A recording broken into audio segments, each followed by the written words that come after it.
Hello, everyone. Welcome to the Best Overall Show. My name is Jim Vesal, and I'm joined with my co-host, David Koszka. Hey, what's going on? So we're super excited to do the show today. This is kind of our inaugural show, pilot show. So thank you, everyone that's tuning in. I'm sure there will be lots of kinks that we need to work out, but hopefully we don't make too much of a mess of it.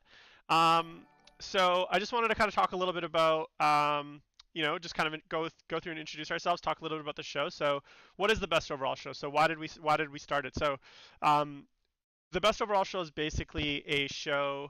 It's basically a variety show, so we're really going to focus on all aspects of the hobby, but especially the kind of the blend between hobby-focused gamers who still compete at a high level. So David is for me the perfect co-host because he is basically like we're kind of like spirit like soulmates when it comes to our 40K hobby, even though we are different in a lot of ways when it comes to our approach to the hobby, are very high levels of sportsmanship and very high levels of hobby and competitiveness. We're very much the same. So I'm excited to have David with me. So David, say hello to everyone. Hey guys, what's going on? I am the David. That is the David. Yeah, so we're going to be talking just a little bit about everything. We're going to be talking about the struggles and challenges of chasing both the gaming and painting meta, to coin a term by the Honest Wargamer, the painting meta. At the same time, we're going to be talking hobby, lore, gaming, and then also life in general. They're saying you're like, I'm just going to turn you up there, David. I don't know if you can turn up your volumes a little bit. Okay. How's that, guys? Okay. So, with that said, let's go and get into the show. And so I thought a good topic we could talk about for the first episode is um, basically like how I met you. For those of you who don't know, I live in Vancouver, BC. David lives in Buffalo, New York, right? That's correct. Yeah, that's correct. And I moved to Toronto, Ontario in 2019 to open a restaurant. So I moved there in the June of 2019, and as I was going over there, I saw there was like a local tournament, 40K tournament, and I posted in the tournament group saying, actually maybe this was 2018, it could have been 2018. I get my years mixed up. I said, hey, like, is there anyone going? It was actually I think the something in like Barrie, or it was like out of town. I think it was maybe the Barrie Bash, something like that, or right after the Barrie Bash. And I'd asked if anyone could drive me because I didn't know anyone, and I ended up meeting with a few of the guys like Jeff P, and Austin, and Phil. They all took me out there. They took me under their wing and adopted me as their 40K friend. And I think that summer, living in Toronto, I was going to 40K events while I was working, and I don't remember which event it was. I think it may have been like the I can't remember exactly what event it was, but I remember seeing David's army first because, as you may or may not know, David has a beautiful is an amazing painter, not just an amazing painter, but like I'd say amazing hobbyist, amazing converter. One of the things that I envy a lot about like David's approach is like his deep commitment to like converting and hobbying over me. Like I like a very clean aesthetic, things that are very kind of like basic. And I don't know, David, how would you describe your kind of like approach to like modeling and hobby? Because I kind of feel like we have very different styles. well, it depends on what army I play, because I have a few armies in progress that I'm working on, but a lot of people know me for my AdMech army, which is very like weathered, but like super high contrast, I guess is the way I look for it. It's like I try to do a very high contrast army with a lot of like rust weathering. Not like super grungy weathering, but like I don't know, kind of like lining it all in. But lots of conversions, yes, lots of Yeah. conversions. Actually, okay, so I remember that. It was the basement open, and we were driving to Sudbury. Sudbury. So it's like a 4-hour drive north of BC, north of, sorry, Toronto, which is probably what, five Yeah. and a half hours from Buffalo? It was about a 6.5 hour drive for me. Yeah, and this was, I believe it was in the middle of summer, but it was still pretty, it was early in the year, I think, or it's pretty, I think it was hot Yeah, it was there. like And, it was beginning of June or end and of May. Yeah, and so I met Yeah. David there, and I remember David specifically. I didn't get to know him that well at the time, but I know specifically because he came up with the club that he was as part of, the Beef and Wing guys. Which, I mean, I'm sure that's a whole. We could just dedicate a whole episode to the Beef and Wing. But I remember him winning Best Painted through sheer and he totally deserved it. He had the best looking army there, I think.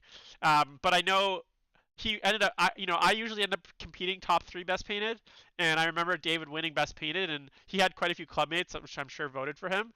And I feel like that kind of kicked off like a little bit of a friendly rivalry where like we would attend events and often trade our best painted, because in the area of like Buffalo and Toronto, I'd say we are probably the two most prolific tournament gamers with like very nice painted armies. And so oftentimes if I went to an event without David, I would win, or vice versa. And then sometimes if we were both at an event, then whoever had the most friends would essentially win if it was a voted, because like our friends would all vote for our armies, and so like it didn't really matter whose was better. It was just like, okay, who has the most friends that they've convinced to vote for them for their best army. So which probably gets into another subject that I'm sure we'll talk about in the future, which is the whole which we're going to talk about later in the show actually, which is judge painting versus rubric painting and Mm-hmm. voted by painting. So that's something that we're going to talk about Mm-hmm. later in the show, but it is a good subject because I think our Oh, experience meeting each totally. other really um, Mm-hmm. kind of plays on that. So that was really interesting. So then after that, we kind of became fast friends. I had a very busy 40K season. This was the season that I believe this was before. This is the year before 20. This was 2018, so I hadn't quite made my run into ITC. But the following Mm-hmm. year, the rest of that year, I played quite a few events, and the following year, I played quite a few events, and obviously met Barry. And yeah, and sorry, I said Barry. I meant David.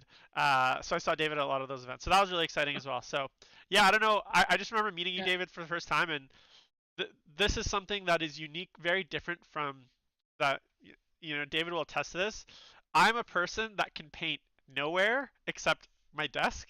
David is a person that paints everywhere but his desk. So if you follow him on Instagram, and David, I'm sure you can plug it, I have Yeah. never seen someone paint in as many different places, like literally on a bus, in a forest, on a cliff, like at the beach, like hiking, like at a restaurant, like waiting in line, like everywhere I go, David has pictures of him with a pot of paint in his hand, a brush, and a model. And it gives me anxiety just seeing it, David. Like when I see you do that, I'm like, I don't know how he does it. I need my perfect, You mean? I need all my luxuries, otherwise I can't do it. So tell me about like how that came about, because I assume you never. That's not how you started painting. So where did that come from? That kind of like ability to paint anywhere.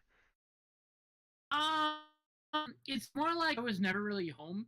Um, for I'd say probably for like the last like decade or so, I do a lot of like hopping around, and like there was a time period where during the summer times I'd work in Yosemite National Park when I was in college, and that's where it started kicking me off, being like I can't paint models at home, but I'm gonna be gone for 4 months.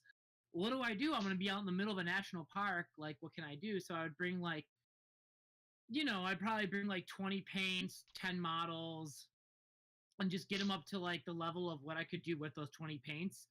And then, like if I was going into like say Fresno or like San Francisco, which is like each like 3.5, 4 hour drives away from the national park, I could like either buy new paints or buy like a new model or something.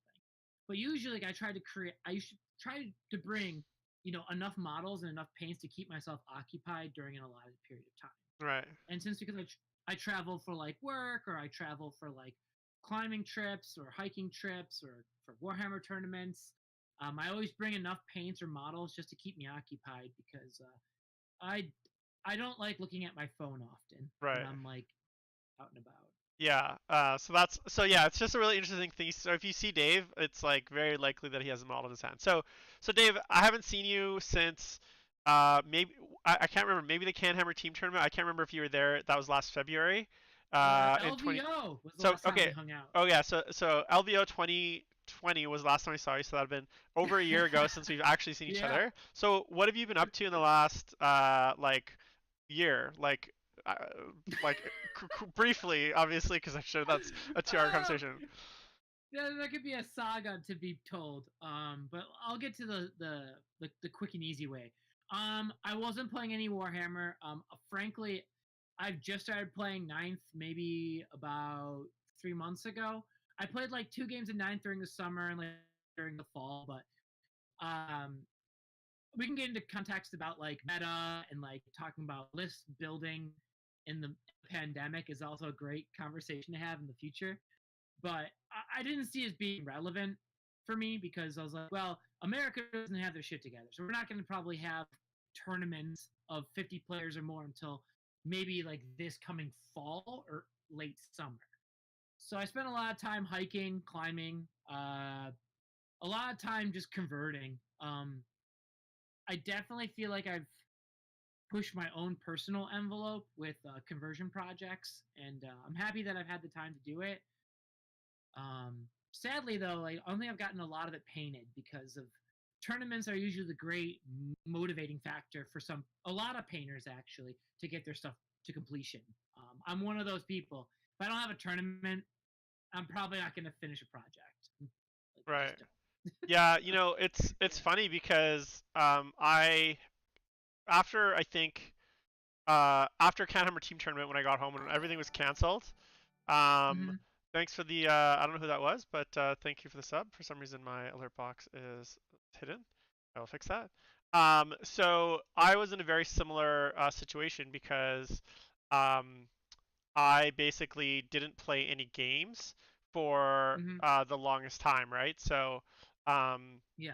for me, like all my summer, I spent really just working on. I did some painting, mostly painting throughout the summer, Mm-hmm. and then when ninth dropped, I was in the middle of opening a restaurant, so I opened up in a restaurant in September. So I knew ninth was coming. I was like trying to get everything ready for it, and then Mm-hmm. literally I played one game of eighth because I just had no.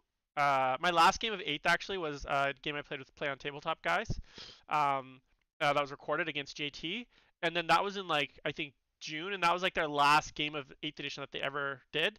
And then I didn't play again till this January, so there's a good 7 months of not playing.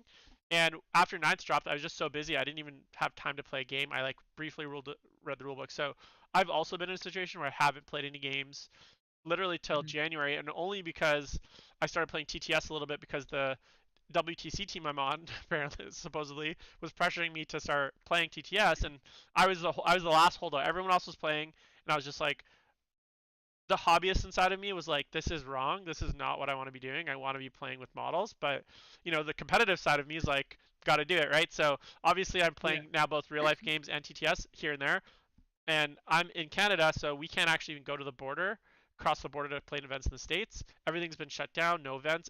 All my events were canceled. Mm-hmm. On the bright side, it still means I'm the reigning Adepticon champion because we haven't had Adepticon since I won. If you can believe it, it's been 2 Adepticons now. That it's gonna be 3 Adepticons before we have another champion. So I got some time to hold it. So that's yeah. So I think we've both kind of been kind of up to trying to stay alive. So Yeah. I just want to talk about some news this week. So Saturday we have a preview, Games Workshop preview. Do you have any Oh predictions yeah. for Saturday's preview? Like I know we've seen a few silhouettes, but what are your predictions? What do you think we're gonna see?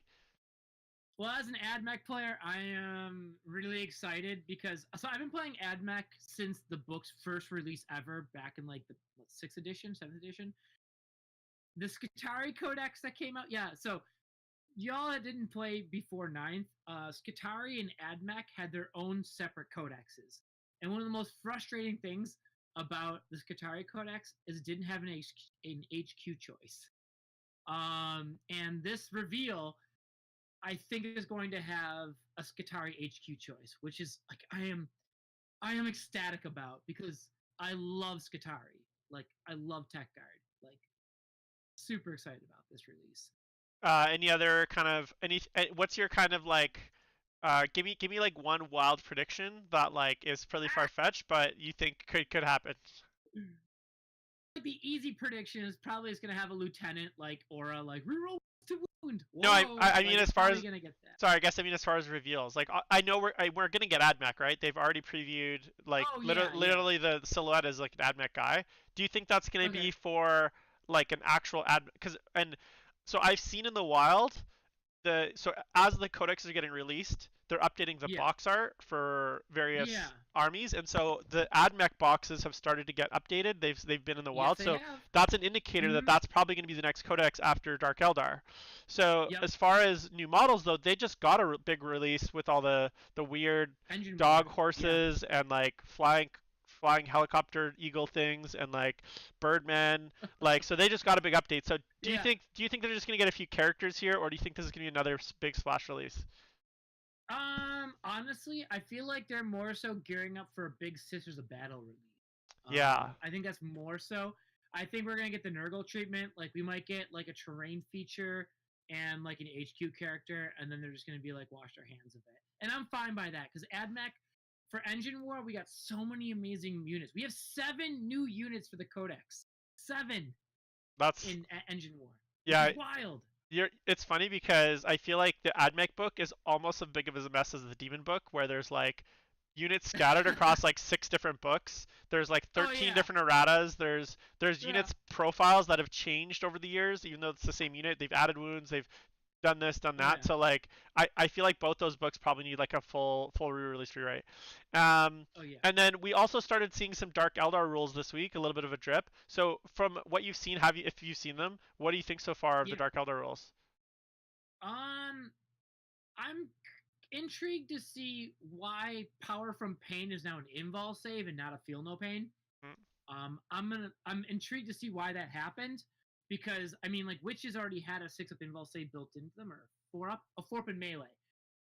I find this fascinating as to how they're going to use like how the combat drug table is going to change. I'm really interested in seeing how the Power from Pain chart, why it got changed, and see if like say specific homunculi covens or witch cults or cabals are going to get different abilities. I mean, we already saw the one that gets like a +1 to wound with like their poison weapons, Hmm. which is savage if you think about it.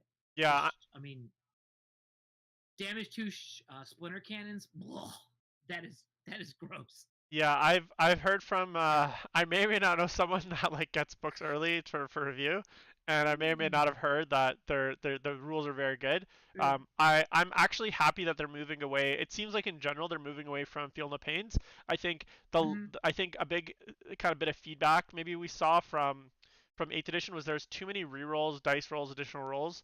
So whether it's limiting the amount of rerolls due to the introduction of the core keyword, Mm-hmm. limiting things like chapter mastery rolls, and then also reducing things like feel no pain rolls. I think they're trying to move the game Yeah. away from as many dice rolls and more into a kind of a more streamlined game. So I'm excited to see what that looks like. So David, what are you working on right now as far as current projects? Have you what are you painting? Have you read any books lately? Like what have you been kind of consuming?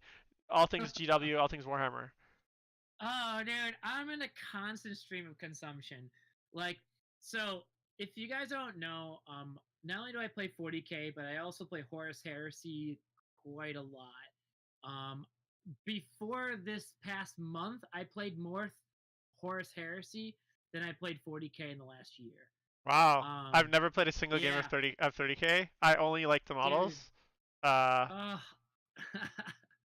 I love 7th edition so much, and it's just so much rules depth that I just, I could gush for hours about it, but I'm not going to tonight. Now, I also put, sorry, just to interrupt you there. So, do you love yeah, seventh edition in the 30k universe or seventh edition?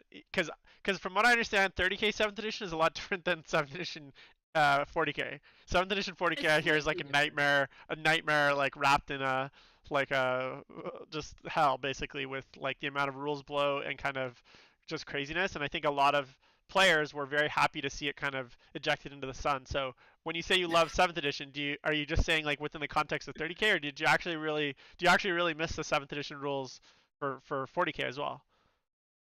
This message goes out to Diego Pita that yes, I miss 7th with all my heart. Like that edition, like made me want to be a competitive 40k player. Like straight up. Like I loved the way the game mechanics worked. I could play. So the thing is, I love playing with weird units or sucky units because the way that 7th edition worked is that like you could play bad units, and because the rules, the core rules were so robust, you could make them work. Um, I won't go further into this because I will literally rant for 4 hours Okay. because I have. so I Stay, won't. so listeners, stay tuned for our 4-hour 30K Horse Heresy episode coming soon, hosted by David. Okay, and Yeah. so yeah, so going back to that, so like so I'm right now I'm working on some um I'm working on some Death Shroud Terminators, and I'm Yeah. also so I've been doing commission painting. So I decided with all the time and lack of playing, Hmm. I gonna start doing some commission painting, and that's kind of and some streaming, and that's kind of what spurred the creation of Hmm. this show. And so I've been kind of focusing on kind of building some followers for the show, and also doing some commission Hmm. painting through Duplicity Studios, which is like my personal commission paint studio. But I'm a terrible commission painter because I'm very snobby. I'm like, what is it that you want me to paint? What color? No, I won't. I don't want to do it. Like, so I'm very selective. I'm like, if I don't like, Hey man, that's fair. if I don't think I'm gonna enjoy painting the thing that you want me to, I won't paint it for you. Yeah. So that makes me probably a very bad businessman. But I mean, at the end of the day, I have a full-time job outside of commission painting. So for me, Yeah. it's more of like just like slush fund the money that I make from it. And then the Yeah. other thing is I just finished, and I know we talked about this a little bit offline, but I Hmm. just finished listening to both Pariah and Pentient. I don't know, Yeah. whatever. By Dan Abnett, which are essentially first and second book in the Of the third third trilogy of the Eisenhorn. Eisenhorn trilogy, which consists of Eisenhorn trilogy, the Ravener trilogy, and the Beckwin trilogy. So it's essentially books 7 and 8 in a 9 book kind of nineology, whatever a nine movie trilogy is. See, you read it. I'm an audiobook guy, so I No, listened no, to no. it. I still have 100 pages left to go. I was trying to Right, finish it but by today. I I'm not. couldn't. We won't discuss it. We will discuss it at a later episode. I'd love to have a conversation. But if you enjoyed Yeah. the Eisenhorn trilogy or the Ravener trilogy, highly recommend picking up these books. Agreed. Either a hard copy or audiobook. Honestly, like one of the things I forgot about these trilogies that I actually really enjoyed is that they're all told in first person, which is not something that you see very often. And Dan Abnett is, I think, one of the best writers the Black Library has. I think some of Yeah. the books that he's done. Now, don't get me wrong, he's had a few duds, but so have they all. I've read some pretty bad books from some of the other writers because don't get me wrong, I love the GW writers, but a lot of them are like, hey, if you're a fan, like, send us your fanfic and we'll get you to publish a book. Like, a lot of their writers get a start by doing Hmm. fanfic and that kind of stuff. So that's a whole other subject, and again, I'm sure we'll have a podcast on it. But so I just finished those 2 books. I'm trying to figure out what I want to read next, or Hmm. listen to next, I guess, because I like to listen to while I paint. And yeah, that's kind Hmm. of what I've been working on. So what have you been working on? Me? Okay, well, so I have a pile of things. So I also play Titanicus. I started converting some Imperial Knights. Yeah, I swear, next week I'll have like a 4K cam to like be like It's okay because camera we're gonna put this two. on the podcast, so half the people can't see what you're showing anyway. So, but just Okay, never mind then. describe in exact detail what you're holding up for the listeners, so So people that are not watching. what I won't even show you on the camera then for people who are looking at this. There are Imperial Knights in Adeptus Titanicus. I like to make them like running and dynamic looking, like they're fighting and jumping around. So I'm working on those. I picked up a bunch of. There's a dual box of Castigators and the Charons that I picked up a while ago. I want to work on those. I started working on more Cerberus Raiders, which I've been heavily converting. On my Instagram, I have a bunch of them. They look like dinos. They look like Robo Raptors or like Robo Kokobos, and I'm working on number 8 and 9 of that. Nice. I'm working on a new unit of Cataphren destroyers with plasma cannons and heavy phosphors. I Right. am working on a Blade Guard veteran unit for my Raven Guard army because I do like a 30k Raven Guard and a 40k Raven Guard, and that's been a fun conversion project. That's awesome. And I'm working on a Custodian Dreadnought right now So because so I have a question for you. So like for me, even though I said I'm working yeah, on like my Death Shroud and then I have a commission, yeah, I literally like see this is another area where we're the total opposite. I start a project, I finish it, and I can't paint anything else until the thing in front of me is done. So if the idea of having like half painted or half built units and then kind of switching back and forth, like I have anxiety from thinking of that. So what like how do you find the ability to do that? Because for me, I'm the opposite. I'm a one model man, baby. I only like one project at a time, and I start a project, I finish it. I'm a fairly quick painter. I think you're a fairly quick Mhm. painter too when you actually get get, Yeah, I've get going. had But yeah, the idea of like doing like 4 or 5 different projects like that, like one thing that I mhm. actually do as well is I don't allow anything in my paint space that I'm not currently working on. So the only thing I have on my desk is my desk shroud, and then everything else goes Uh-huh. away. Literally, sometimes it'll just be in a box so I can't see it, so that I don't think about it. Because Yeah. I don't want to. I've been trying to kind of break down into my pile of shame. I don't want to know how big your pile of shame is, but my pile of shame's actually gotten quite small, and I'm very soon to reaching hobby equilibrium, which is when I'll have no which is a coin turned by the guys at Honest Wargamer, which is essentially a state of being where you have no unpainted models. So I'm That like doesn't I'm not that exist. far from it, to be honest, and I don't count commissions because they're technically not mine. So I don't know if I can believe in that theory. Like honestly, I look up from like where I'm sitting on the ground right now. that My painting area is the floor right now. very zen Because like. dude, I beginning of quarantine, I had a coffee table and I was sitting on a couch painting. And then around the summertime, I migrated to the floor and started working. And I'm hoping by like because of this situation, I'm gonna gravitate to like a desk space. Don't know if that's gonna happen, but I'd like to believe I could do it. A Teach me nice your desk ways, is Jim. probably the best thing you can do. Like I used to paint so I live in a small apartment and I used to never have a painting desk for a long time. And I have Yeah. like a little windowsill that's probably like 18 inches deep and about 3 feet Mm, wide. And I used to do all my painting on my windowsill, but because I was right up against the window, I couldn't actually like go underneath, so I'd be like painting over my like windowsill. Is awful. But um all right, that's exciting, and good luck with all that craziness. I'm not gonna be able to keep up. What about games, David? Have you played any games lately? Whether it's oh 40K, are you been playing any? yeah, Like, what have you been? Tell me about some games you've been playing. dude! I actually played a 40K game last Saturday. I was super This is me, excited. me clapping. Congratulations. How'd that go? Tell me about the Thank game. you, dude. It was great. So I built a Fuselave, which is like the AdMech bomber, and I also built a Stratoraptor, which is like the fighter jet. I can't call it a jet. It's like a fighter flappy boy. Doesn't it have a Um, helicopter propeller on it? Or am I no, thinking of it's something got. else? It's a fuck. It was like a Chinook Okay, helicopter with with like wings, with like bat wings. Leonardo da Vinci Okay, wings and bird legs. got it. It's the most like terrifying and horrible And looking thing that the AdMech could cobble together. who did you end up? Who did you play? Is anyone of note? It's a buddy of mine that lives in Rochester. It's the next city over. Hmm. His name's Garner. He's a he is a tragic tale. He is an stupidly intelligent, smart gamer, like amazing sportsman, but he is plagued with the worst luck I have ever seen. No such thing, my Like friend. Good no, players make their own luck. no, I refuse no, to believe no, that. no. I literally have to play my when we do team tournaments. I literally have to play my game as if I know all of his dice rolls will fail That's how. because That's they what. See, almost always do. good players play like that in every game. You just assume anything you're gonna try is gonna fail, and you just have to play around it. And how did that game go? Was it? Did you win? Did you lose? Yeah.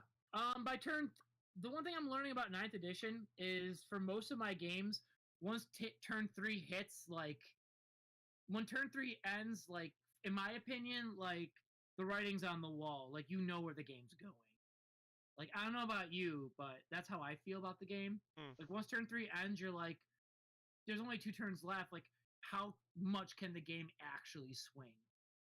Um, and when turn three hit, him and I were looking at the table, and it was definitely not looking good in his favor.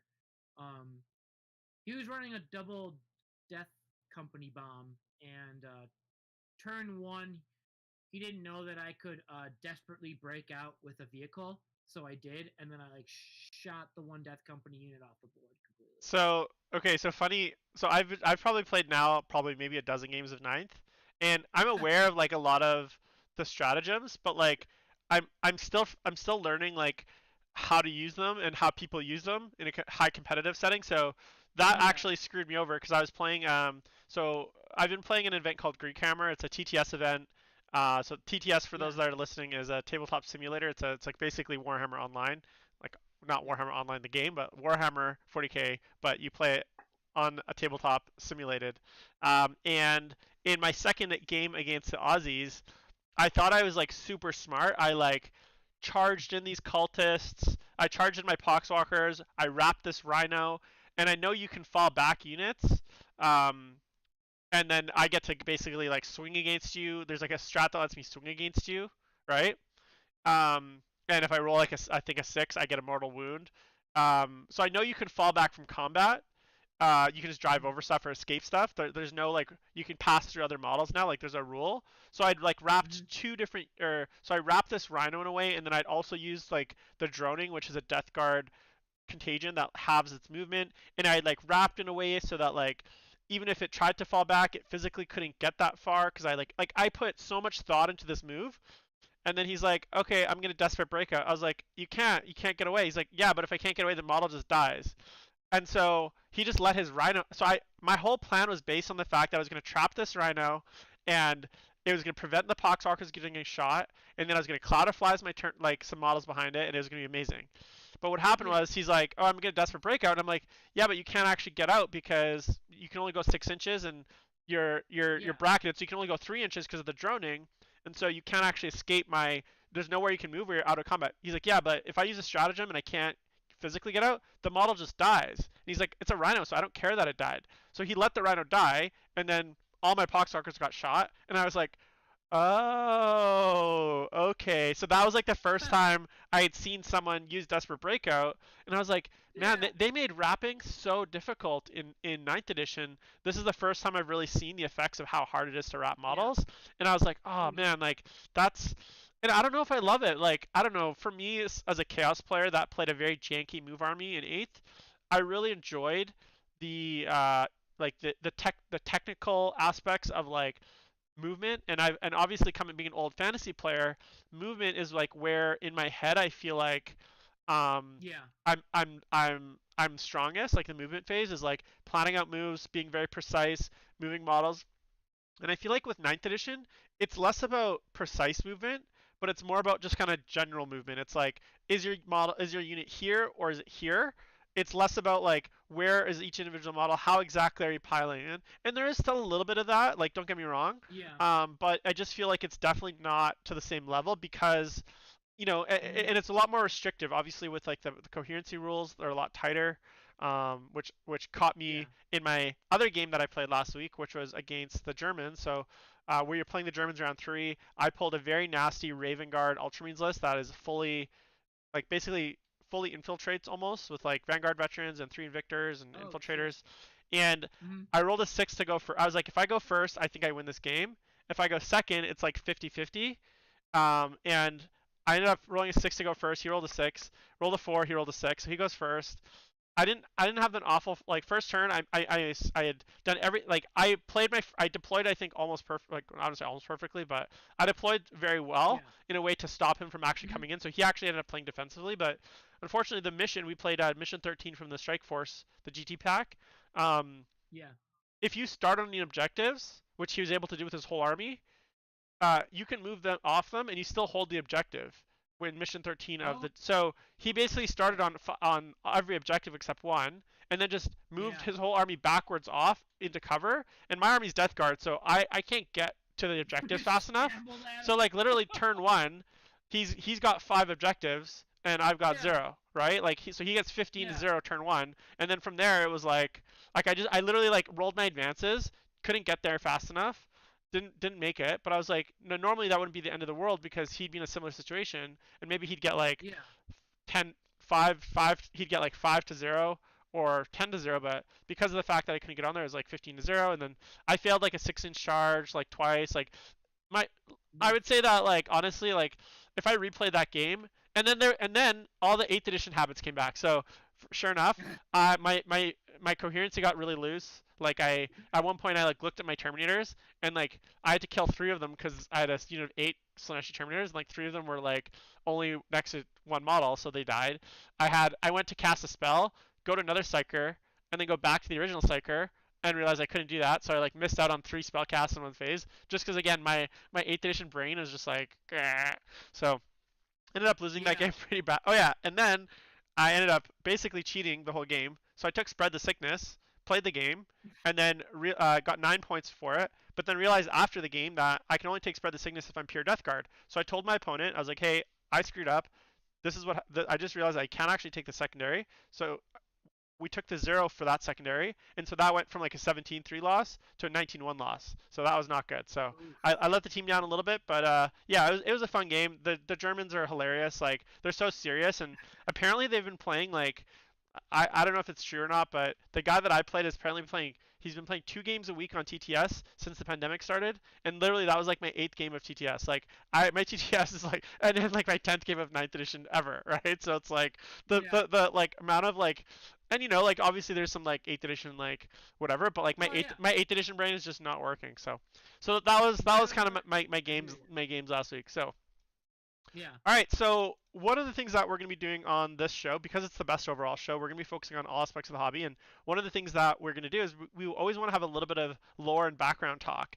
And I thought, who better than to talk about this week than the big G, the OG DP, Be'lakor, who is the very first Demon Prince of Chaos. And so, as we saw this week, last Monday, his new model is drop dead gorgeous. It's probably one of the nicest chaos models they've released, well, ever. Mhm. I think maybe I'm trying to think of a chaos model that they released that is I think is nicer. And like I would maybe argue like even the Keeper's Secrets. I think the Keeper's Secrets is not as nice. The Lord of Change probably was up there. The Archaon model is up there. But like when I think about like gorgeous models in the chaos range that like scream chaos, maybe some of the new Slaanesh stuff, the Hidden Knight stuff is pretty cool. But as far as like centerpiece cool chaos models, I would say that this is probably like my top 2. So what about you? Maybe Magnus is up there as well, some of the Primarchs. But what about you? What do you think of this model first of all? Uh, Be'lakor. I mean, he feels like a very. I don't want to throw some shade on Be'lakor right Dave, now, just move but up your camera a bit. You're like I can see just the bottom of your face. There you go. Perfect. are we good now? All Perfect. right. Yeah. I'm gonna throw a little shade on this Be'lakor model, but like, as much as I love this model, he just feels like a very like homogenous like Blizzard Entertainment like demon Yes. model. Like, Exactly. That's perfect. like I'm just like I love it, but like it doesn't feel GW. And I know Mm. like the OG Be'lakor model is very much reminiscent and pretty much the same. But maybe I don't know. Is there something about it? It's like it's such a gorgeous model, but at the same time, like it could have been better. Not better, but I feel like we live in a culture now where like art direction borrows from each other a lot, and it can be very difficult for me to be like super psyched about it. Yeah. Well, I mean, what I will say though, to in his defense is he is like because he is the undivided guy, like he's the undivided yeah, prince. He's supposed to be very generically just evil. Like he doesn't have any of the aspects or personality.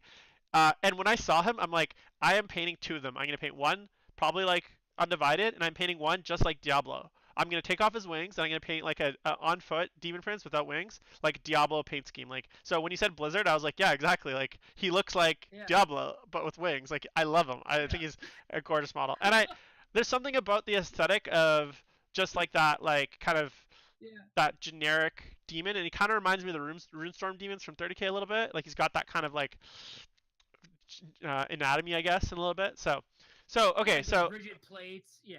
so hopefully he comes out soon. So David, what do you know about Be'lakor? Because I feel like I have a big quiver of Be'lakor facts to throw at everyone. But what do you know I about feel like we. Be'lakor? Like when was he like when did you first kind of like learn like read about this character and what do you know about him? And I mean, we going back to Storm of Chaos days oh because we yeah, can go there if you want. we're going way back, my friend. Bro, those what were those skirmish line chaos models that had like hook hands that Oh, you're like, oh yeah, I know exactly what you're talking about. you know what I mean? They like blow Chaos. up like vertical surfaces. I gotta look this up.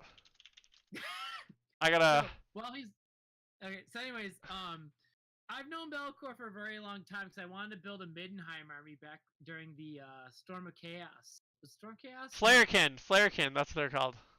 Flarekin, yes, the one. Flarekin. Yeah, like when Bellicor first came out, like I love how back in the day, like I've been playing 40k since second edition, and I played fantasy in sixth edition to eighth. And I remember like when models were like the showcase model, like a Bellicor, it was on like a 60 millimeter base at most, and it was like a such a small model, and you would like look at it on the table, and you're like, oh hell no, you're bringing that like you know if you bring in like an old school Avatar. When someone put that on the table, you were like freaking out. Hmm. And nowadays, you're like that thing fits on a 40, and you're like ha ha ha ha whatever. It's like GW nowadays changes their scale. Like they went like above and beyond now. Like a Lord of Change now is oh my god. Like when you see those on a table, they feel scary. Like you know what I mean? Right. Like So I think Belcor his first introduction was in Storm of Chaos. So that I'm just looking at here. It's 2004. So that was sixth edition fantasy, I believe. And yep. as I'm thinking about it, and this is just for those of you that have been playing this game for as long, keep in mind that Games Workshop is the king of retcons. So they had in 2004 the Storm of Chaos campaign. This was Archaon invading the old world back in Warhammer Fantasy. Yeah. Chaos, and this was like an online campaign. You could submit results, all that kind of stuff. Mm-hmm. And then at some point, I think that he got all the way to Middenheim, which is like the capital. And then at some point, the Empire wins, but then like Vaulting gets killed by some Skaven assassins. Grimgor and an Archaon fight, and like Grimgor beats like. Oh, Anyways, long story short, they did this whole campaign, that's end times, dude. and this was That's like before. another edition. No. This is before end times, because in the end times, Archaon beats Grimgor. So just real man. So they did this whole Storm of Chaos campaign in Oh, 2004, right. and then like Right. and then like when did Yeah. AOS release? In 2016 maybe. So in 2015 or 14, at the end of 8th edition fantasy, so this was 6th edition when they did Storm of Chaos. At the end of 8th edition, they essentially retconned the entire Storm of Chaos and pretended it never happened, and then just did it again, and they renamed it the End Times. So everything that had happened in Storm of Chaos, Archaon invading, Relicore coming, like blah blah blah blah blah, all of that repeated, Yeah. except some of the events, instead of like letting players decide, they're just like, no, we're just gonna tell you what happens because we don't like it when the players are a part of it, because it actually like screws up our narrative. And they did the exact same thing with the 13th Black Crusade in 40k, because the 13th Black Crusade, they had a campaign like 2 years later. They're like, oh, the Storm of Chaos was so good, let's do a similar thing for 40k. So they did the 13th Black Crusade, which was an online campaign. People could put results in. Players, or this actually, that might have actually been before Storm of Chaos. I can't remember which one came first, one or the other.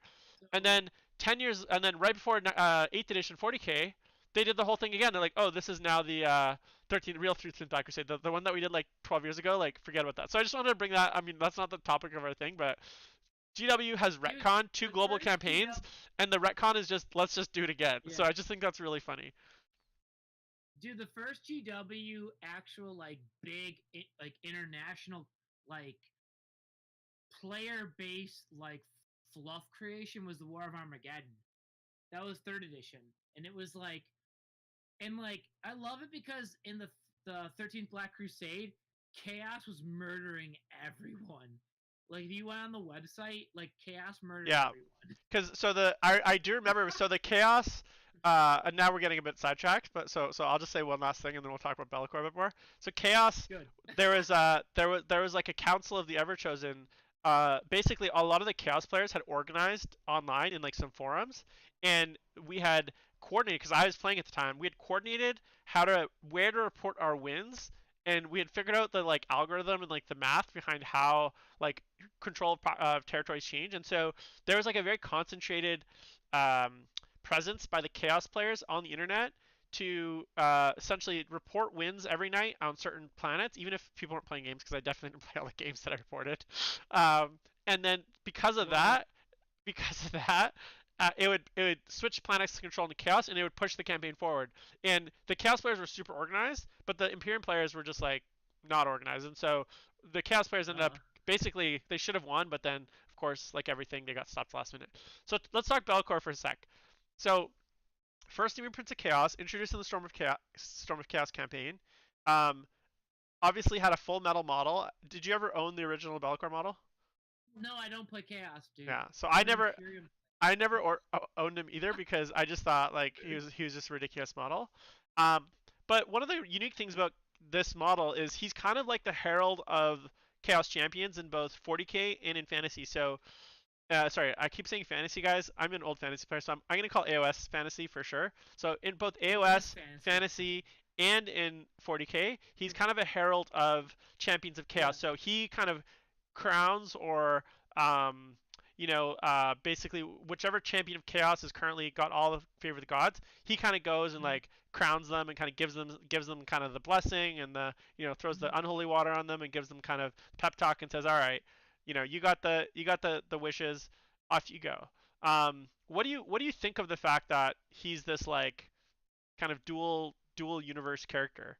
And in general, what are your thoughts on the fact that a lot of the named special characters show up in both AOS and 40k, even though, and this is a big thing, back in the day, there was a lot of rumor that the fantasy globe, so the like Earth, fantasy Earth, whatever you want to call the planet, actually existed in a pocket of stable warp space in the Eye of Terror. There's a few references to um, like in Storm of Chaos. Actually, a lot of the magic items were like 40k items. Like the Dark Eldar got like a Power Fist.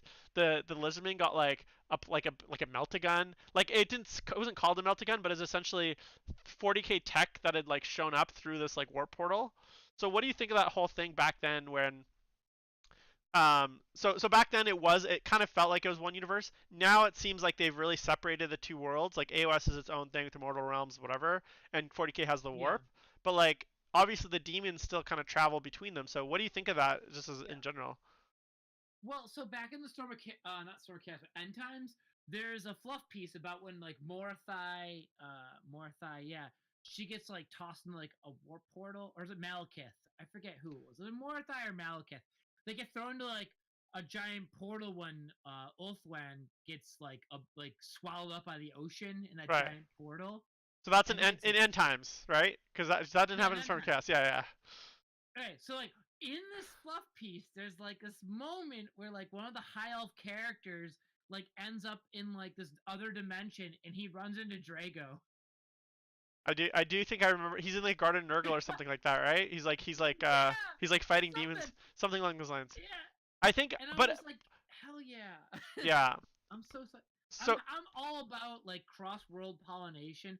And the fact that like the warp is like the gestalt human emotions, alien emotions all put into a new dimension, it makes sense that these demons can transcend through time and space to be in mhm. both worlds. Yeah, Like that's makes speaking of perfect time, sense.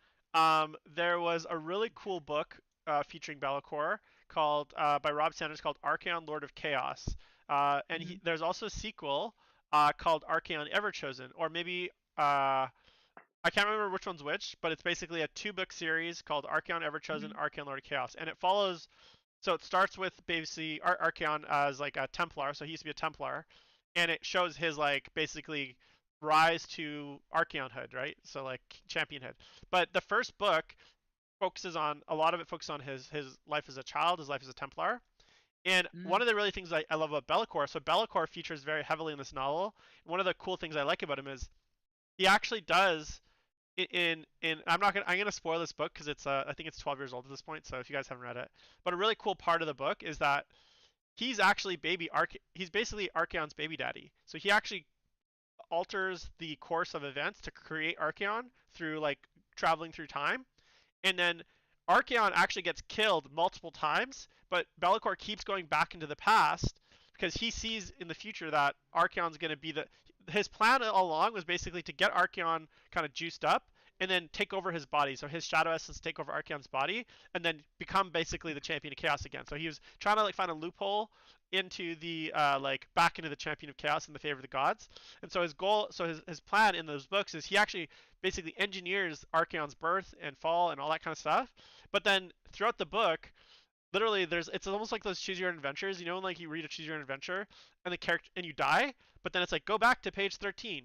And that's literally what happens in the book. You're reading the book and like Archeon dies, and then like the next chapter starts almost like the start of the chapter, but then there's like a decision point that like changes, and that actually changes the ending. And so it's really cool to see Be'lakor kind of manipulate time like that. And that was one of the things I was like, oh, Bellacor's actually kind of smart. Like he's got some game here because he exists like across eternity, and so he uses this ability to like go back in time to engineer and basically create the rise of Archeon. And I thought that was actually a really cool kind of hook. Now I don't know if that's still canon. Obviously, as I said, GW is the king of retcons. So that was one of my favorite kind of Be'lakor facts, was the fact that he actually basically engineered the creation of Archeon using time travel, essentially to when things were not going his way, he would go back in time and just change the course of history. So that was I thought a really cool part of Be'lakor. Jim, you know what really happened though, right? Archeon ate demon goo, and then he turned to Tom Cruise, and then you just watch The Day After Tomorrow, and that's pretty much what happened. Yeah, I mean that would be, I'd watch that movie. Like I'd totally watch that movie. I mean, if they can sneak Emily Blunt in there, that's like just show me where to take my money, please. Emily Blunt. All right, so Be'lakor obviously exists in both sides of the game. Kind of a bit of a shadow. He's a shadow master. So another thing that cool retcon that they did, speaking of retcons, is Mordheim was released far before Storm of Chaos. So Mordheim was a skirmish board game. I think they released it in like I want to say like the early, like mid 90s, late 90s. I can't remember. 1999, 2001 era, I believe. Yeah, and I don't know. When that came out, we all went crazy for it. Yeah, so in that I'm gonna tell you right now because I have the internet, part of the internet. So anyway, so in that game, 1999. Hey, I was right. 1999, I think I said. So when they released Mordheim, they allude to this Dark Master who's kind of pulling all the strings. He wants the Warp Stone. He's sending all these people to go get Warp Stone. But you never find out who the Dark Master is. But then many years later, when the Albion campaign came out in 2005, they basically say, oh yeah, by the way, that Dark Master, that was Be'lakor all along. So they kind of go back and they're like, hey, we have this Dark Master from way back. Let's also make that Be'lakor. So you find out later in 2000, I think it was in 2005, 2006, that actually the Dark Master from Mordheim was Be'lakor, and that wasn't a thing that like when Mordheim launched, the Dark Master was very ambiguous because I don't even think, maybe it was a hook, but I doubt it. I think they kind of went back and were like, hey, why don't we just make him the Dark Master too? So I thought that was really cool hook from Mordheim as well. What do you think of that? There's a small piece of artwork. Oh, I can't. I'm looking at my bookshelf to see if I have my Mordheim rulebook. But there's like a piece of artwork, and there's like all these like chains, and there's like this like center like Colosseum with these chains. There's like a demon attached to the middle, and it talks about like the Dark Lord. So that could be Be'lakor, but I don't think Be'lakor. I mean, he's got a lot of chains on him. He's like he's a hot topic bad boy. So I mean, he could be that guy. So it'll be interesting to see kind of how the storyline moves forward in the new book for AOS, and I'm really hoping they did tease.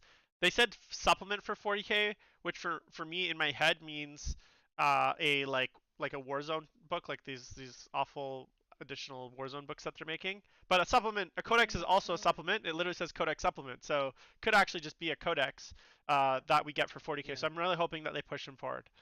All right, so I want to talk a little bit about sportsmanship in competitive arena, and specifically, there was one thing. So we're gonna be talking about kind of painting discussion and sportsmanship and competitive. This is gonna be today. Normally it'd be different kind of topics, but today is actually a topic that kind of spreads across all three. And so, sorry for competition sportsmanship. So there's an incident at the Clutch City GT last week. And I want to kind of get your take on it. There's a few illegal lists, but most notably Sean Naden, who ended up winning the event, had an illegal list And looking at it contextually, like, and I'm not sure if you're aware of all the circumstances. When I look at like the mistake that was made, it's I'd be wrong to say that this was like all on Sean. Like I think obviously players always need to take some amount of responsibility, but there's enough ambiguity here in this specific case where it's like there's kind of like plausible deniability that this is a very honest mistake.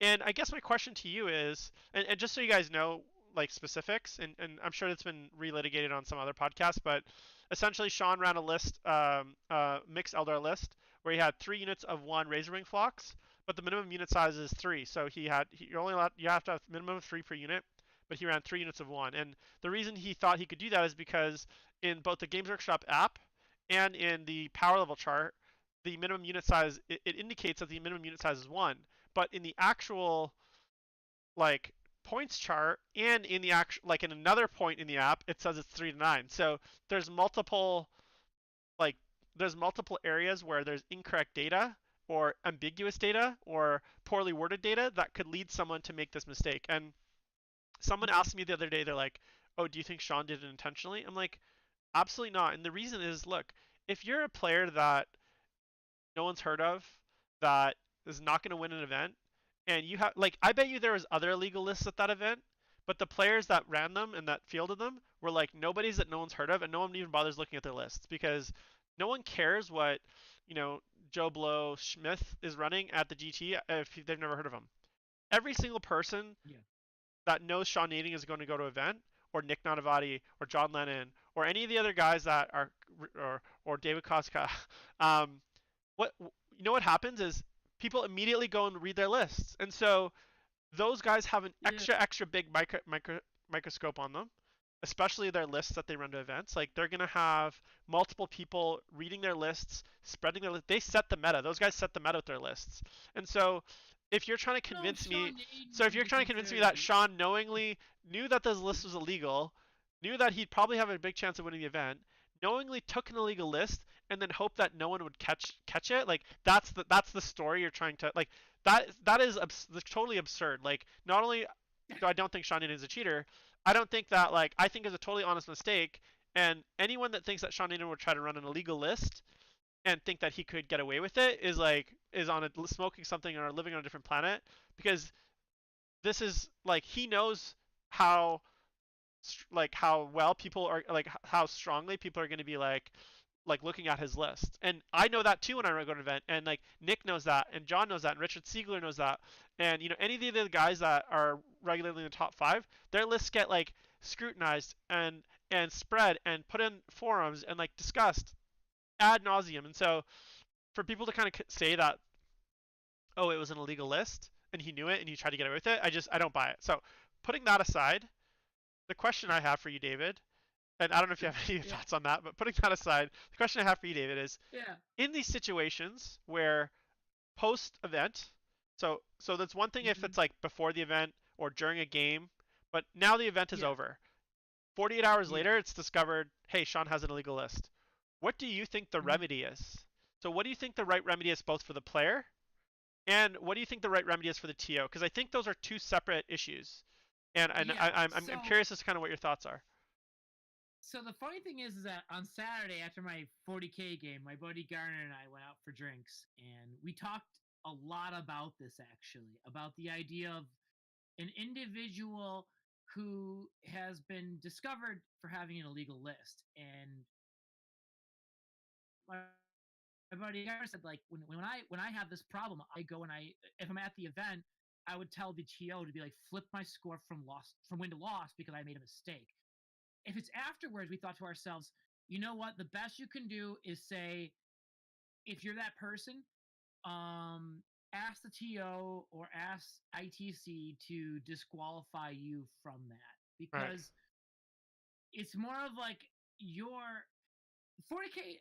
Competitive 40K is a very strange creature, and I think about this a lot. Where it's like we don't win anything really.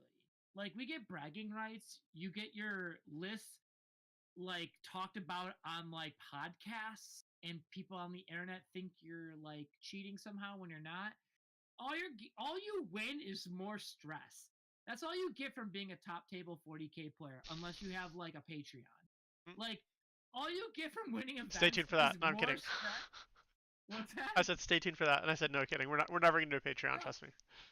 But like literally, like all you get from winning as a 40K player is more stress because people who think like people think you're just like there's got a reason why he always wins, and it can't be because they're good players because they probably cheated, they probably did something wrong, or they probably. And then when you give them that little inch of like I knew it moment, it's like then people just latch onto it, and it's like we don't people don't win anything. You get like bragging rights and more models, and you could buy more models if you didn't even go to the event because the travel expenses and everything and the Hmm? prep for the event costs more Totally. than winning it. Like it's Totally. insane. Like Yeah. I know in 2019, the year that I kind of played I think I did 22 events. I probably spent upwards of like $10,000 in travel. I did not yeah, win $10,000 in product. So if I really wanted stuff, I would have just stayed home and spent that $10,000 exactly. on models. Like Yeah. people that think that like yeah, it's a nice bonus and sometimes it might pay for some portion of your cost, but my trip to LVO was like a $3,000 trip. Like it was not, Yeah. you know what I'm saying? Like so putting that aside, so what do you think the remedy is here? Like you mentioned that you think the player should. So once say the player discovers that his list is illegal, Okay. how So when is it too late to go back? So is there statute of limitations here? And second, if there isn't, yeah. what's the remedy? So here's the thing. I used to run an event called the Beef and Wing Brawl, and it was like it became a major event near the end of it, but I was like mostly like the TO running like doing all the FAQs and like question answering most of the time. And when I have an event and a rule happens or a list comes up during the event, we will go to the person and be like, "Hey, before day two starts, your list is illegal. You need to change it." That's all we can do. Like that's all we can do. Like what can we do? Like you don't have losses. So Right, the problem is like when you turn someone's wins to losses mid through an event with a Swiss style event, right, it throws the pairings off a lot. And with right, like working with um Best Coast pairings, like mm, it's a pain in the ass to have to like re-rack right, everything. sure, And so like if it happens after the event, the TO should not be held responsible. Like they have a lot on their plate, and it's important to understand that even like Nova, like if you go to an event, there's a tournament organizer, and then they give if it's a smaller event, there's like three dudes, and you know what? They make zero money off out of this, and it's like, do you know how much stress goes into like things like this as right, a TO or like a judge? Like you don't get paid, you don't get anything from this, and all you get is the ire of the community, and it's like, guys, like be realistic here. I know it's great when you're a tabletop crusader, a keyboard crusader, where you're like, "Oh, you fucking suck. Your tournament's a piece of shit." It's like those. That's the last thing those dudes need to hear. And frankly, those guys will probably be like, "You know what? I don't want to deal with this shit," and they won't run the event the next year. I give a lot of respect for TOs that put up with all this bullshit, and they just keep running their events. Like right. every TO who does that, like mad respect. Because frankly, like I don't have the skin for it. So I think I actually have a very different opinion than you. So which is good. I think healthy disagreement is good. So first of all, I totally All agree with right. you. I think there is too much put on the TOs. I think Yeah. TOs in general, like oftentimes they're just people in the community that want to like Mm-hmm. no one they want to play in an event or they want events in their area. No one else is doing it, so they're just like, well, Yeah. fuck it. If someone's got to do it, I'm gonna do it. And oftentimes like we want stream tables and perfect terrain and this and that and like all this other stuff. So I get yeah. it. I don't want the burden on the TOs. Secondly, Yeah. I don't want the burden on the players because Yeah. if we say okay, well, like so to give you an example, my game from that I said earlier in the cast where I discovered Yeah. after the game that I had the wrong points, I could have said nothing and I don't think anyone would have caught it. right? Like, and that was a Yeah. stream game. There's many people watching. No one caught it, and it was brought to my attention by my own teammate, and I did Hmm. what I thought was the right thing, and I went and told my opponent, and I told the head judge. I said, "Hey, here's the situation. Yeah. How do you guys want to resolve it, right?" And they were like, "You know what? Yeah. This is the simplest thing. For that secondary, we're just gonna give you 0." And I was like, "All right, totally fair, no problem." Now, Yeah. that's the kind of person I am, but I wouldn't expect every player to be like that. And Mhm. again, they that doesn't mean that they're a bad person. That, like, look, if Sean played that game and in his, like, or anyone else played those games where they realize after that they've screwed up, they might be able to say to themselves, like, you know what, it didn't actually make a difference to the game. It was, it wouldn't have mattered. I still would have won that game. Okay, that's like a very valid argument. And if, like, in my case, I lost the game, and I just meant I could have gotten fought and said, you know what, well, if I didn't take that, if I knew it was illegal, I wouldn't have taken it, and then Mhm. I would have taken a different thing, and then I should have gotten the points. And in fact, that exact same thing happened to me at Nova the last time I went, where it was discovered as soon as the game ended that my opponent had doubled up on a type of secondary. Neither of us had caught it, Yeah. and then after the game, I discovered it, and I was like, "Hey, you actually took two secondaries that were wrong." And then and I'm not going to name the names because there's Mike Brandt hates me for it because I created so much, and Phil too, who runs the Nova. So thank you guys. Yeah. It Yeah. created a Yeah. ton of drama. I was like, I think you remember this. It was like a huge drama, Yeah. and I in do. the end, I put the TOs in a really shitty position where they were Yeah. like, they now were like, well, but you didn't say anything, and you didn't say anything. Anyways, what I think is, and long story short, they ended up taking the points away from the player, giving me the win, which didn't feel good for me because it felt like I had to hold steady to the fact that he played illegally, and I had to be the Yeah. bad guy. And in his Yeah. view, because I didn't say anything, and we didn't get told after the game, it should be able to stand. Well, if that's the Yeah. standard, then people will try to get away with stuff more often. So what I think the solution is, and this is where I think the ITC and Games Workshop and the Code of Conduct can step in, which is to create a set of consistent, unified, essentially like predetermined like rulings. So like if an opponent is caught with an illegal list, here is the uh, Yeah. here's the remedy, right? So if it is during a game, right, then it's a loss, right? If Oh yeah. sorry, if it's during a game, then a discussion can be had between the players, and Yeah. if the players both agree that there's a change. So for instance, say we were playing that game, and as Hmm. soon as we started rolling dice, turn one, he discovered that, right?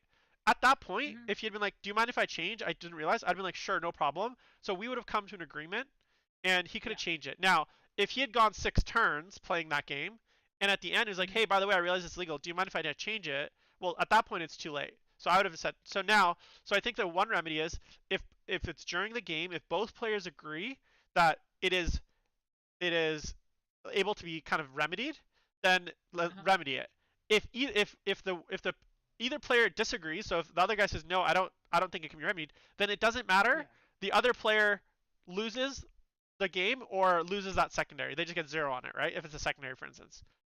In the tournament situation, the one Chinese Yeah. in, it should also be codified that if it's discovered after an event or within like I don't like if it's discovered within I don't know, say 72 hours, 1 week, whatever, within one Yeah. week of the event ending, that the player is playing with an illegal list, then their wins are forfeited and they get a 0. And what that does, and hear me out for a sec, it Yeah. removes the burden from the TOs to have to make a really shitty call and essentially ruin someone's tournament because and kind of be tough on people because a lot of times those players are their friends, they're people that they know, Yeah. they're members of the community, Oh yeah. and no TO Mhm. wants to be that guy. So if we create Yeah. if we build that into the tournament rules, the code of conduct, and take that choice away from them, so it's not subjective based on the Mhm. TO's feelings. It's just like, hey, if this mistake is made and discovered, this is the outcome, cut and dry. And it's no different than Yeah. Olympics. If I win the gold medal and then I fail my doping test a week later, guess what? They strip me of my gold medals. I don't get to say, well, it like, oh well, I already won the race and like you didn't catch me before the race or during the race or the day after. If I fail my doping test after, or it's found out later, a week later, that I cheated. Lance Armstrong, they found out like 7 years later after he doped on the Tour de France, and they went back and they retroactively stripped him of every title. So I don't think so. I think where the ITC and say GW can come in is with that kind of a very strict match play code of conduct that has remedies for these types of situations. And I Uh-huh. don't think it would be that much harder to add that on the code of conduct. And that way, and then also it removes the agency of the player to try to make a subjective choice of doing the Mhm. right thing. So now it's not about did they do the right thing or not.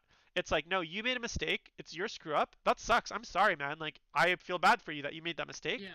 but you should not keep your points. This is the rules. It's cut and dry. It's black and white. Everyone knows the rules. So if you know that that's the rules going into the event, then make sure you Uh-huh. quadruple check your list. So that's where I think and also why I think that's important. We need that is as 40K starts to grow into like a more global thing. I just saw uh, uh, I literally saw like a random news reporter that I follow for politics asking if he should Yeah. play 40K on his Twitter, and I was like, what is going on? Like this is becoming big. I don't know if you watch it. I don't know if you watch the Angry Joe show. It's like it's a YouTube show. He's like No, these are I, guys with like millions of followers, and he's like yeah. this is a YouTube 40K army for this guy, this million follower YouTuber. So 40K is becoming more and more mainstream, and I Oh think yeah. obviously in the RTT next to your house, okay, if you want to play a Bushhammer, fine. But I think as we get it more mainstream, we need to create these kinds of kind of more codified rules, I guess, so that otherwise it's never going to grow into kind of like the Yeah. competitive esport that it's kind of becoming, right? Like I think you need these kinds of things, and so Yeah. that's kind of my thoughts on it. I think if the ITC is going to run the ITC, all ITC events or Games Workshop should have some set of rules around match play, Yeah. tournament play, where there is a very there's kind of like a series of steps. Like step one, if it's during the game X, if it's not during the game Y. If it's if both players agree on an amicable way to solve it, then here's a solution. If not, 0 points. Like yeah, it's got to be that Yeah. harsh, and it's got to be absolute, Yeah. and it's got to be enforced evenly. Because that's I Yeah. think the biggest issue too is that had that player been say someone the TO didn't like, right? Sean Naden, I met Sean a bunch. He's a super nice guy. Mhm. I like Sean. I don't know if he likes me, but um, I know there's lots of people in the community that are not as well liked. There's lots of people that have baggage, drama, people that Yeah. everyone watches. They're like, this is a known cheater. So if that guy had done that, if one of those people, and there was one at that event, a certain player who I will not name, he was at that event, and if he had played that list illegally, do you think the community would be as forgiving as they are towards Sean as they are? Right now, almost everyone's like, you know what, it's Mm, Sean, doesn't matter, he would have won anyways. And you know what, they're probably right. But the point is, the rules have to be applied fairly across yeah. all players, and we can't let the Yeah. TO's personal relationship or lack of backbone or lack of just wanting to be tough on people Yeah. or let a player's conscience affect the outcome of these events. I don't know. I don't know. What do you think of that? It's it's really difficult when you deal with a player that you personally know what the course of action should be. Like nowadays, maybe not. Like before COVID hit, I think 40K tournaments were on the up and up. Like bigger events were like selling out. It wasn't a big deal. But prior to that, I feel like I've gone through like the dark age of technology and like the age of strife of 40K tournament play, where like if one person shit talk your tournament, you could lose like half of your attendance next year. Yeah. And I think a lot of TOs that are running these larger events have run the gamut of like from probably like fifth edition on, like standard like your typical 40K tournament run. And to them, it's like if they screw over like a top tier player, not screw over, but like give tough love to that player, they're nervous that those people will use a platform to discredit their event. And for people that are, and this is important to understand, majority of the larger tournaments you go to, if they have a bad attendance 1 year, it could sink their entire like event. Like that's reality.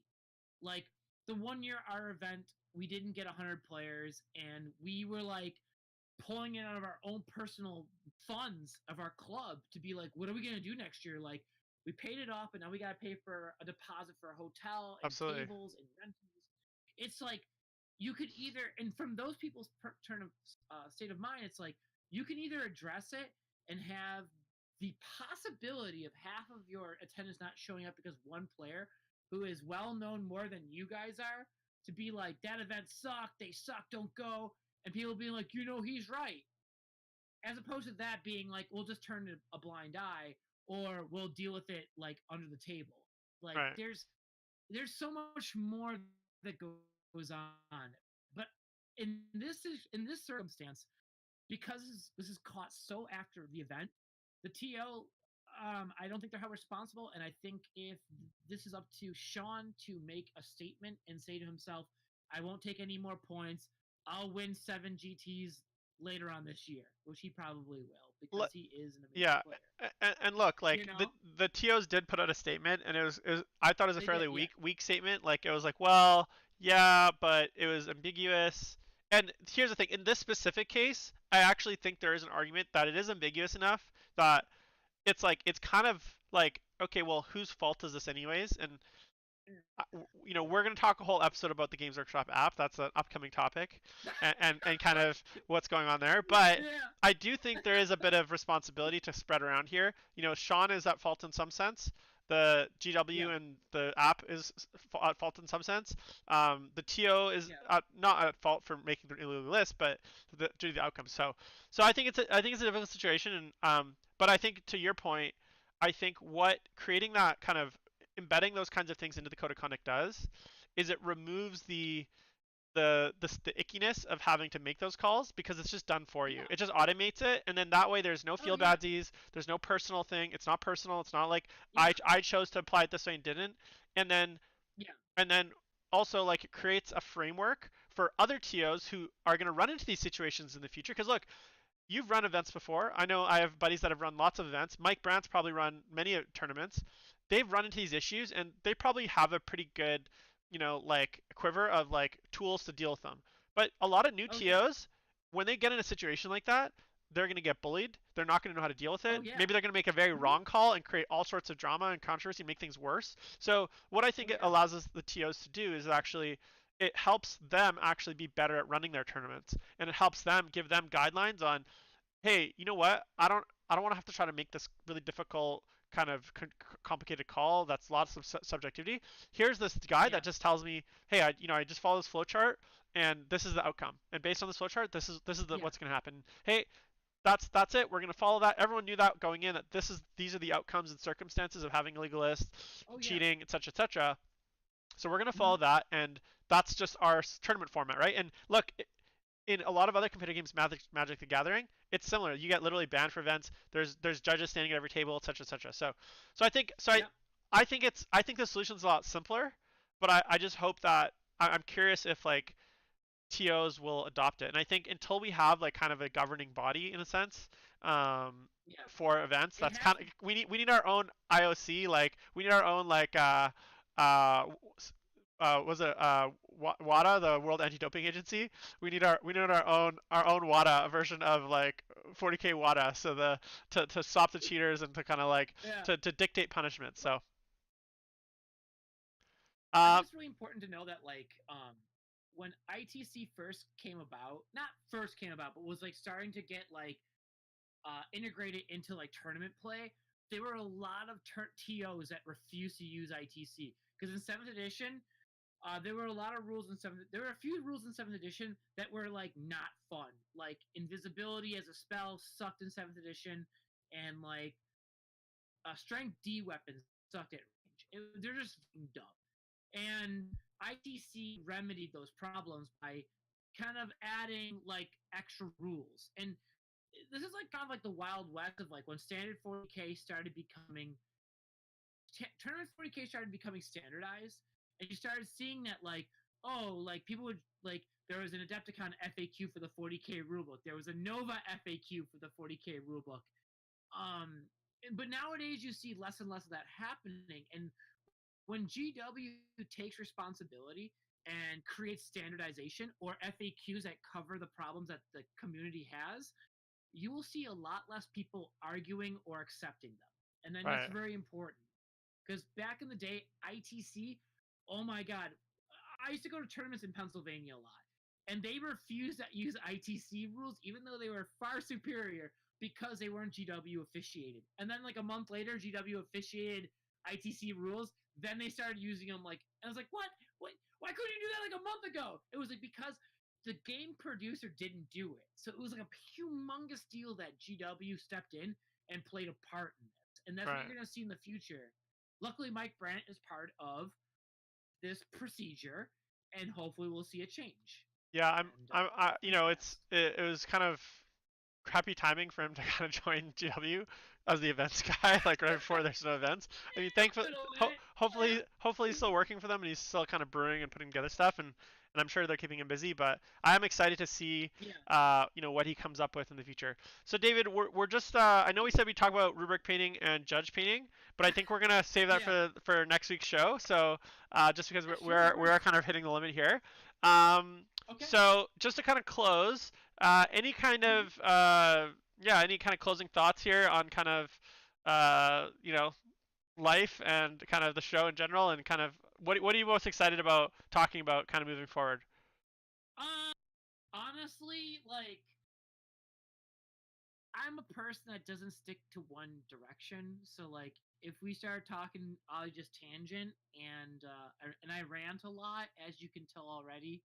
Um, I'm excited to talk more about like lore, hobby, how we can integrate our love of the game, not like the actual like rule wise game or the competitive part of the game, and talking more about like the love of why we started playing, say, Fantasy or 40K or whatever sit out or whatever tabletop game you're playing. Like the books we read, the rules we the fluff pieces that come with the rule books that like told us like I know this unit isn't good, but I love the lore and I want to build it and I want to integrate it. Like I want to talk more about those kind of things, and I think this is the great avenue to talk about it. I mean, Mr. Conversion Beamer Condemptor Dread. Yeah. That put you on the map pretty quick. Yeah, world famous conversion beamers. Cool. Well, yeah. So that's the show. I think I just want to thank everyone that tuned in for this week's show. Hopefully, you guys liked it. If you do get a chance, please leave a comment on either YouTube or Twitch. Please give us a follow or subscribe to us on YouTube, on Twitch as well. We're going to be doing the show every week, 6 p.m. Thursdays, hopefully. We're also going to be bringing on guests. So it's not just going to be me and David talking our faces off. We're going to bring on some cool guests in the future, kind of involve them in the conversation, and obviously we're going to continue to improve the show as it kind of grows and as we figure things out. So hopefully you guys liked it. Any last thoughts, David? uh, I hope you guys come back next week so we can talk more about whatever it is that we talk about. Maybe we'll talk about personal stuff and talk about our feelings, Jim. Yeah, and you know this show will definitely have some of that. Like this is as I said, the best overall show. The point is, it's gonna be a show about just Yeah. about every aspect of 40K hobby, competitive, but also life. We're gonna talk about some of the probably struggles, depression, things that are like not so nice. We're gonna talk about lots of different subjects. So thanks Yep. everyone. And if you guys have any suggestions for topics you want us to talk about, please let us know in the comments, or feel free to send us a DM on at Duplicity Paint or on our Facebooks. So that's gonna be the show for tonight. Everyone have a good week, and we will talk to you next week. Thank you so much. You.